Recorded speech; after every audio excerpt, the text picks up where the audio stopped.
Dhallywood king খ্যাতনায়ক Shakib খানকে ঘিরে অপু বিশ্বাস ও শবনম বুবলির কোন্দল লম্বা সময় ধরে চলছে। এই কোন্দলের শেষটা কোথায় তার বোধহয় কেউ জানে না। কদিন আগে বুবলিকে নিয়ে কথা বলেছিলেন অপু বিশ্বাস। সেই কথার প্রসঙ্গ ধরে বুবলি বললেন, অপু বিশ্বাস ভাইরাল হওয়ার জন্য এমন কিছু নেই যা করছেন না। আমার নাম নিতে নিতে মানসিক রোগী হয়ে গেছে। বুবলি আরো বলেন, শাকিব খান আমার পরিবার, তার নাম আমি সব সময় নিয়েছি এবং সারা জীবন নেব।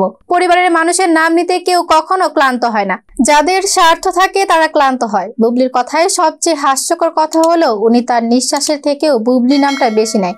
তার সব জায়গায় শুধু বুবলি বুবলি। উনি ভাইরাল হওয়ার জন্য এমন কিছু নেই যা করছেন না। বুবলির নাম নিতে নিতে এমনই মানসিক রোগী হয়ে গেছেন।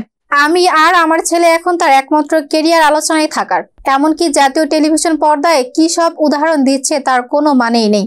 তার সঙ্গে কি নোংরা আপত্তিকর শব্দ ব্যবহার করছে, যেটা খুব লজ্জাজনক। সবসময় তার মুখে দুর্গন্ধজনক শব্দগুলো থাকে, তার কারণ তার ভেতরটাও এরকম। অপু বিশ্বাসকে হুঁশিয়ারি দিয়ে বুবলি বলেন, সে ভেবেছে সবসময় আমাকে আর আমার ছেলেকে নিয়ে মিথ্যাচার করবে, আর আমি বরাবরের মতোই চুপ থাকবো। কখনই না, কারণ তাকে নিয়ে কথা বলার কখনই আমার রুচি হয় না। কিন্তু যখনই দেখেছি সে তার নিজের স্বার্থ সিদ্ধির জন্য আদা জল খেয়ে নেমেছে, সেহজাদকে তার বাবার থেকে আলাদা করার জন্য, তখন আমি চুপ থাকবো না।